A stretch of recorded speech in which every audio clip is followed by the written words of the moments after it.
The American Civil War tore through a young nation, a brutal conflict where families found themselves on opposite sides of the battlefield. It was not just a war of armies, but of brothers, neighbors, and kin divided by loyalty, ideology, and survival. The fields of Virginia, Tennessee, and Pennsylvania became places where brother literally fought against brother, and where the cause of union or secession outweighed blood ties. In the spring of 1861, cannons thundered at Fort Sumter, marking the beginning of the war. Young men rushed to enlist, some wearing the blue of the Union, others the gray of the Confederacy. Often families were split apart, with one son marching north and another heading south. Letters home spoke of duty and honor, but also of the pain of knowing a familiar face might one day appear across the battlefield. The war was not only fought with rifles and artillery, it was fought in hearts, where love for family clashed with loyalty to cause. At places like Shiloh and Antietam, the ground was soaked in blood. Soldiers recognized accents, faces, even old friends as enemies. In one chilling account, a Union soldier found his own cousin among the dead after a charge. At Gettysburg, where the fate of the nation teetered, entire regiments made up of men from the same towns were cut down. Some who survived spoke of the horror of lifting their wounded brothers from the field, only to realize the enemy's uniform was worn by their own kin. The war was merciless in its destruction. Towns were burned, families displaced, and farms abandoned. Mothers mourned sons on both sides. Brothers who once played together as children now fought with bayonets and muskets, driven by duty, but haunted by the bonds they once shared. The words of brother against brother were not just a phrase. They were a reality carved into the nation's soul. When the war finally ended in 1865, victory came at a terrible price. Over 600,000 men lay dead, and countless others carried wounds that would never heal.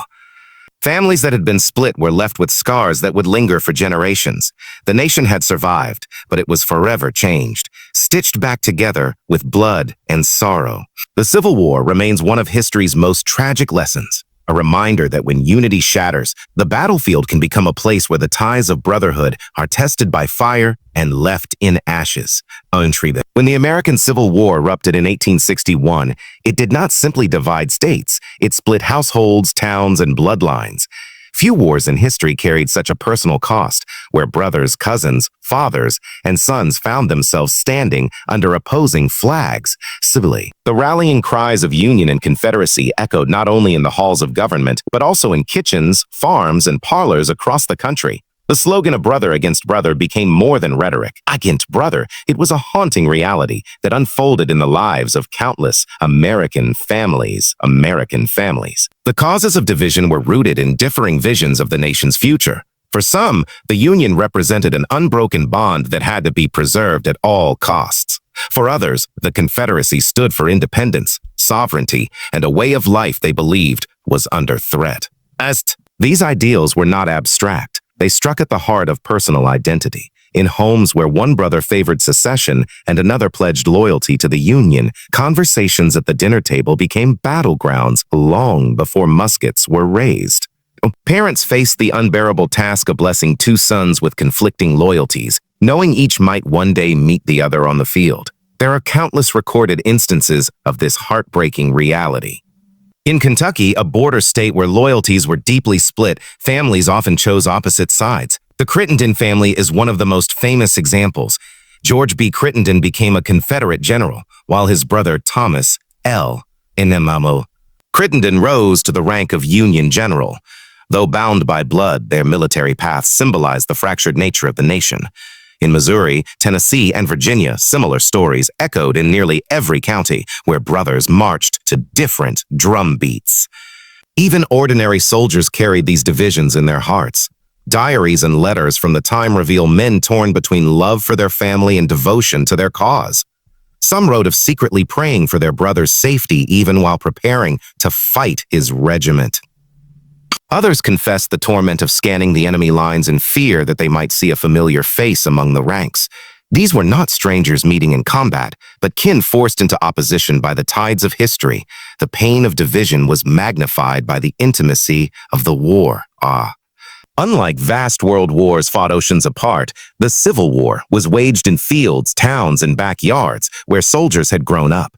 A Union regiment might march through a Confederate soldier's hometown and, in some cases, occupy the very homes of their relatives.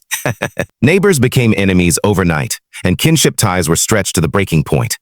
For mothers and fathers, the agony was doubled, as they waited not only for news from the front, but also for confirmation that one son had not killed the other. The tragedy was not limited to battlefield encounters. After the war, wounds ran deep. Families who had been split by allegiance often struggled to reconcile. Some households refused to speak of the war again, burying the pain with silence. Others carried bitterness for generations, with descendants inheriting grudges shaped by those years of division. Reunions were sometimes awkward or impossible, as victory and defeat had not only national meaning but personal weight. And yet, despite the tragedy, many also sought reconciliation in the stories are told of brothers who, after years of silence, embraced once more. Some veterans, scarred and weary, returned to rebuild their families alongside those who had fought against them. These moments of healing were fragile but vital, proof that the ties of blood could sometimes withstand even the furnace of war. The Civil War's legacy of divided families remains one of its most powerful reminders. Beyond the statistics of dead and wounded, it reveals the human cost of conflict, the tearing apart of the very bonds that form society. In the phrase "a brother against brother," we find the deepest tragedy of the war, that ideals, however noble or flawed, demanded the sacrifice of love, unity, and kinship. Families became microcosms of the nation itself, torn asunder and forced to reckon with the price of division. The Civil War was marked not only by its staggering death toll, but by the deeply personal nature of its combat.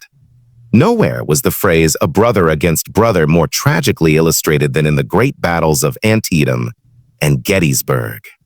These clashes were not abstract campaigns. They were moments where families felt the full weight of division, where bloodlines were crossed by bayonets and cannon fire, and where loyalty to cause outweighed even the strongest bonds of kinship.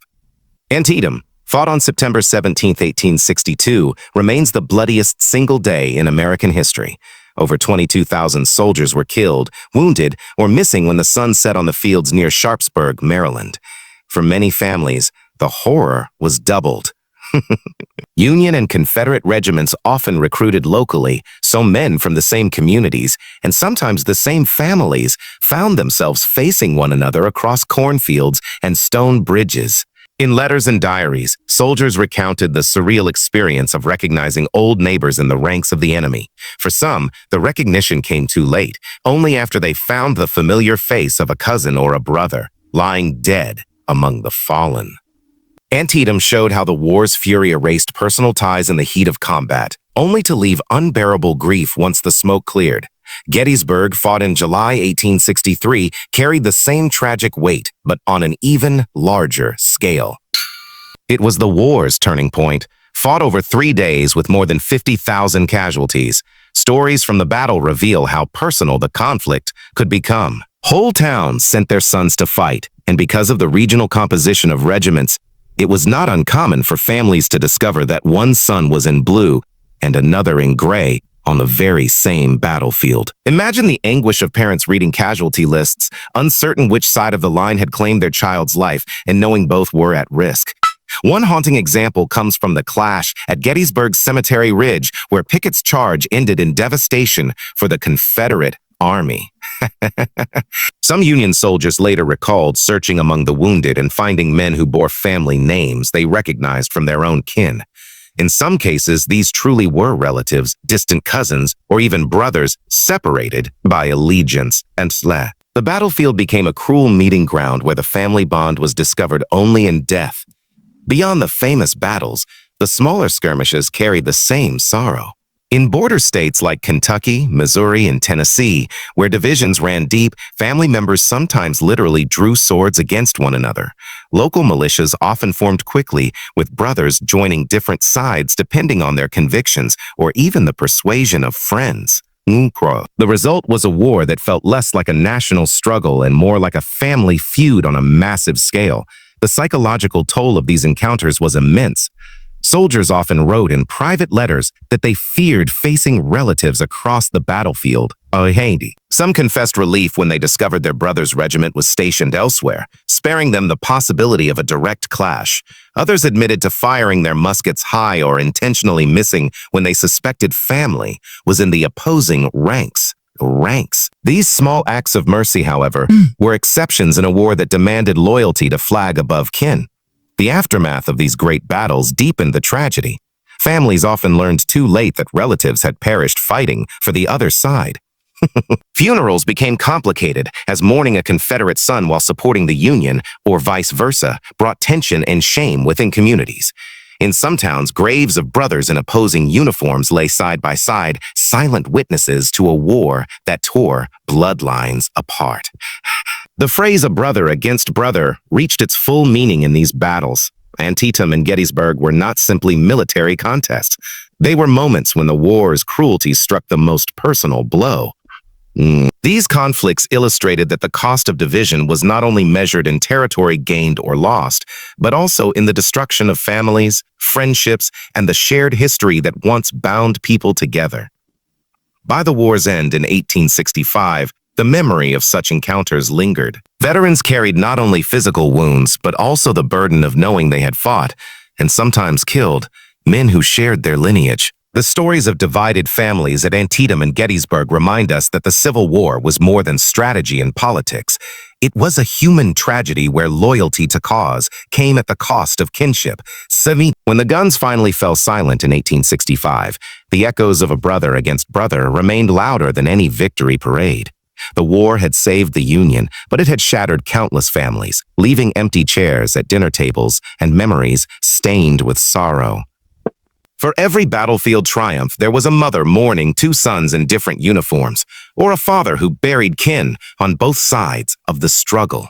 The American Civil War was more than a contest of armies. It was a war that tested the very bonds of blood, teaching the nation that unity, once broken, comes at a cost measured not just in lives lost, but in the hearts forever divided.